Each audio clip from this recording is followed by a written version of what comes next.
Bismillahirrahmanirrahim. Assalamualaikum warahmatullahi wabarakatuh. Saya dari perwakilan kelompok 2 sebagai moderator ingin menyampaikan landasan-landasan dasar asas pendidikan. Makalah ini disusun oleh kami bertiga, yaitu Helm Hayatun Sa'diyah, Bayani Sanur Harida, Zaidatun Hasanah dari kelas C. Yang pertama, pengertian landasan pendidikan. Secara leksikal, landasan berarti tumpuan, dasar, atau alas.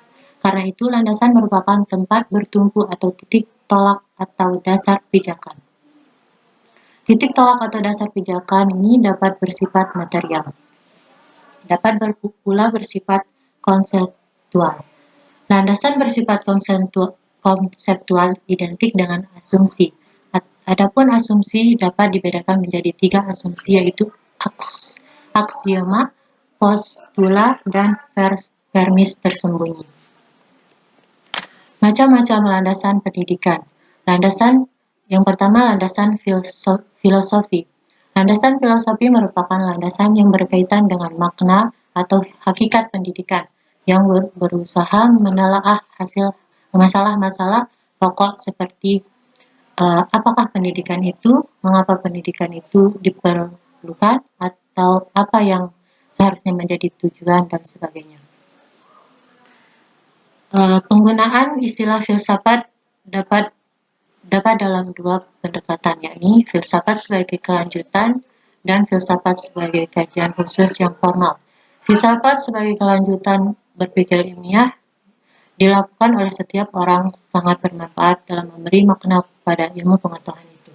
Sedangkan filsafat sebagai kajian khusus yang formal mencakup logika, etimologi, etika atau tentang baik dan buruk, estetika tentang indah dan jelek, mestetika tentang hakikat yang ada, termasuk akal itu sendiri. Beberapa aliran filsafat yaitu sebagai berikut. Pertama, naturalisme merupakan aliran filsafat yang menganggap secara keyakinan yang bisa ditangkap oleh panca indera sebagai kebenaran yang sebenarnya. Berbeda dengan aliran di atas, idealisme menegakkan bahwa hakikat kenyataan adalah ide sebagai gagasan kewajiban. Pragmatisme merupakan aliran filsafat yang mengemukakan bahwa segala sesuatu harus dinilai dari segi kegunaan praktis. Yang kedua, landasan sosiologis. Landasan sosiologis memiliki bagian yang pertama, dari segi pengertiannya, landasan sosiologis di mana proses identifikasi antara 2 individu, bahkan 2 generasi, dan memungkinkan generasi muda untuk mengembangkan diri, sehingga mencairkan cabang-cabang sosiologi. Antara sosiologi pendidikan dan ruang lingkup yang dipelajari antara lain: 1. Hubungan pendidikan dengan aspek masyarakat lain. 2. Hubungan kemanusiaan di sekolah. 3. Pengaruh sekolah pada perilaku anggotanya. 4. Sekolah dalam komunitas mempelajari pola interaksi antar sekolah dalam komunitas. Di masyarakat Indonesia sebagai landasan sosiologi sistem pendidikan nasional atau SISDIKNAS. Masyarakat sebagai kesatuan hidup memiliki ciri utama antara lain adanya interaksi antar warga-warganya, pola tingkah laku yang diatur adat istiadat, hukum, dan norma yang berlaku, adanya rasa identitas yang mengikat pada warganya. Selanjutnya, landasan kultural yang akan disampaikan oleh Hilmatus Sa'diyah. Dipersilahkan.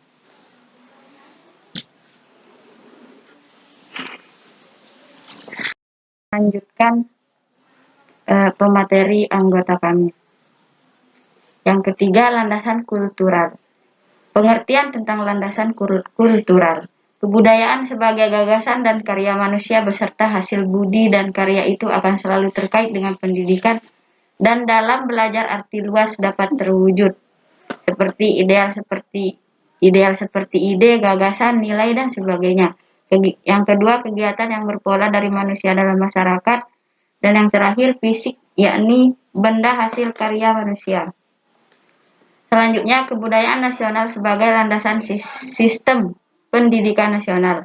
seperti yang dikemukakan Sisdiknas, yaitu pendidikan yang berakar pada kebudayaan bangsa Indonesia, di mana kehidupan masyarakat Indonesia yang majemuk dan akan kaya kebudayaan dan keberadaan semua itu semakin kukuh. Oleh karena itu, kebudayaan nasional haruslah dipandang dalam latar perkembangan yang dinamis. Seiring dengan semakin kukuhnya persatuan dan kesatuan bangsa Indonesia sesuai asas Bhinneka Tunggal Ika. Yang keempat, landasan psikologis. A. Pengertian landasan psikologis. Pemahaman peserta didik utamanya yang berkaitan dengan aspek kejiwaan merupakan faktor keberhasilan untuk pendidikan. Dalam maksud itu, psikologi menyediakan sejumlah informasi atau kebutuhan tentang kehidupan pribadi manusia pada umumnya serta gejala-gejala yang berkaitan dengan aspek pribadi. Yang B. Perkembangan peserta didik sebagai landasan psikologis. Perkembangan manusia berlangsung sejak konsepsi sampai saat kematian, sebagai perubahan maju ataupun kadang-kadang kemunduran. Salah satu aspek dari pengembangan manusia seutuhnya adalah yang berkaitan dengan perkembangan kepribadian, utamanya agar dapat diwujudkan kepribadian yang mantap dan mandiri. Terdapat dua hal kepribadian yang penting ditinjau dari konteks perkembangan kepribadian, yakni yang pertama, terintegrasinya seluruh komponen ke dalam struktur yang terorganisir secara sistematik. Yang kedua, terjadi tingkah laku yang konsisten dalam menghadapi lingkungan. Yang kelima, landasan ilmiah dan teknologis. A. Pengertian tentang ilmu pengetahuan dan teknologi atau IPTEK. Terdapat beberapa istilah yang perlu dikaji agar jelas makna dan kedudukan masing-masing, yakni pengetahuan, ilmu pengetahuan, dan teknologi. Pengetahuan adalah segala sesuatu yang diperoleh melalui berbagai cara penginderaan terhadap fakta, penalaran, intuisi, dan wahyu. Yang B. Perkembangan IPTEK sebagai landasan ilmiah. IPTEK merupakan salah satu hasil dari usaha manusia untuk mencapai kehidupan yang lebih baik yang telah dimulai pada permulaan kehidupan manusia. Bukti historis menunjukkan bahwa usaha mulai bidang keilmuan yang tercatat adalah oleh bangsa Mesir purba, di mana banjir tahunan Sungai Nil menyebabkan perkembangannya sistem almanak, geometri, dan kegiatan survei. Selanjutnya akan dilanjutkan dengan anggota kami, Ziyadatul Hasanah. Saya akan melanjutkan materi sebelumnya. Pengertian asas-asas pendidikan. Asas-asas pendidikan merupakan suatu kebenaran menjadi dasar atau tumpukan berpikir, baik pada tahap perancangan maupun pelaksanaan pendidikan. Salah satu dasar utama pendidikan adalah bahwa manusia itu dapat dididik dan dapat mendidik diri sendiri. Di antara asas-asas tersebut adalah asas Tutwuri Handayani, asas belajar sepanjang hidup, dan asas kemandirian dalam belajar. Macam-macam asas pendidikan. Yang pertama, asas Tutwuri Handayani. Sebagai asas pertama, Tutwuri Handayani merupakan inti dari sistem Among perguruan.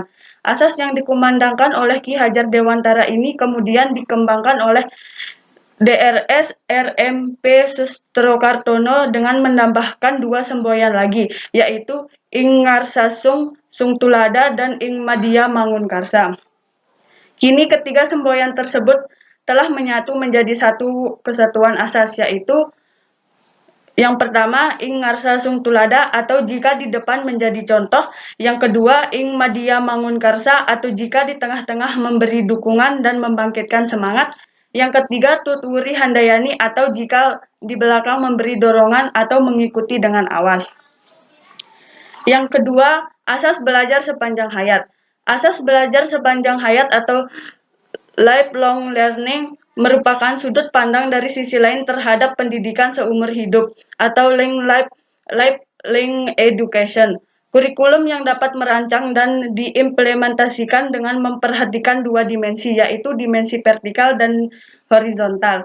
Yang pertama, dimensi vertikal dari kurikulum sekolah meliputi keterkaitan dan kesinambungan antar tingkatan persekolahan dan keterkaitan dengan kehidupan peserta didik di masa depan. Yang kedua, dimensi horizontal dari kurikulum sekolah, yaitu keterkaitan antara pengalaman belajar di sekolah dengan pengalaman di luar sekolah. Yang ketiga, asas kemandirian dalam belajar.